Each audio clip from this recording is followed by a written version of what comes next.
Kamakailangan sumikat ang isang lalaking nakakulay orange na damit na di mo rin napagkamalang kasama sa laglag bigas modus. Namataan siya sa ilang lugar sa Santa Rosa, Laguna, Naiya at Las Piñas. Pagmasdang mabuti ang viral video ito, makikita ang isang lalaking nakasuot ng kulay orange na damit at nakasombrero. Makikita rin na dalawang sasakyan ang tumigil pa para bigyan ng tulong ang lalaki. Pero sa isa pang viral video na kuha naman sa Las Piñas City, makikita ulit ang lalaki, suot ang parehong orange na damit at sombrero. At tulad ng eksena sa Laguna, parehong natapon din ang dala niyang bigas. May tumulong din sa kanya. Kunin mo na to. Doble ng plastic, madadala mo to.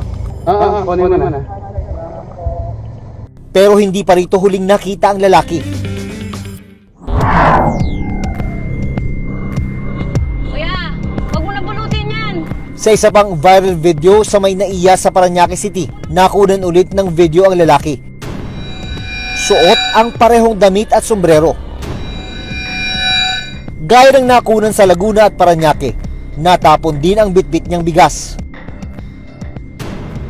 Delikado ito dahil sa dami ng dumadaang sasakyan sa lugar. Bumili ka na lang ha, wag mo nang bulutin yan ha. Baka mabunggo ka kasi dyan eh. Yan lang kaya ko. Dahil sa awa, tinulungan ng delivery rider na si Marivic ang lalaki. Binabaybay ko po ang Naiya. Doon ko po siya nakita na walang tumutulong sa kanya eh, na kahit isa. Nasa gitna po siya ng kalsada. Wag mo nang bulutin yan. Dito ka na lang. Bigyan na lang kita. Hindi na ako nagdalawang isip ng tulungan siya dahil nga po sa nakita kong bigas na natapon sa gitna ng kalsada. Magkano yung bili mo dyan? 150 pa. May 50 ka ba dyan, boys? Binigyan din nila ng pera ang lalaki sa pag-aakalang totoo ang nangyari sa kanya. Ito naman po si Kuya Rider, nagbaka sakali lang po ako na madagdagan yung pera dahil kulang po yung dala ko. 100 lang po talaga yung pera ko noon. 150, nagkakalagang 150 raw po kasi yung bigas na natapon. So parang gusto ko pong i-fix po na mabait maibalik yung 150.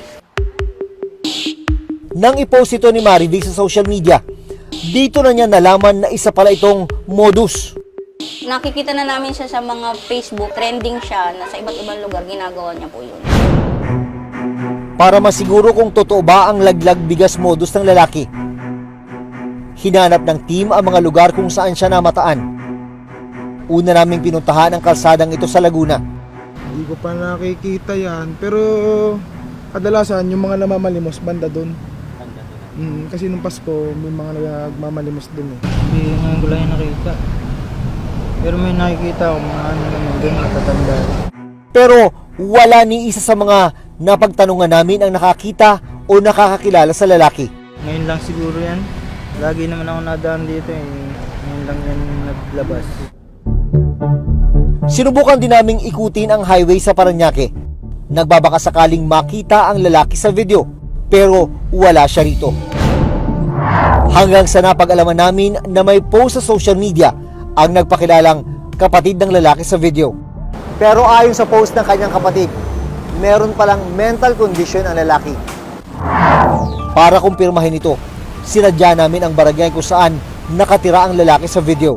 Na-identify niyo po ba yung lalaki na nandito sa video? Yes, ma'am. Kilala ko po siya. Kinumpirma rin ng barangay na may mental health condition ang lalaki at tinutulungan nila ngayon para magpagamot. Kinuha siya dyan sa lugar namin tapos pinagamot. Makikita mo naman sa ano niya, sa kilos niya, pananalita niya na may mga ugali siya na iba kaysa sa normal na tao.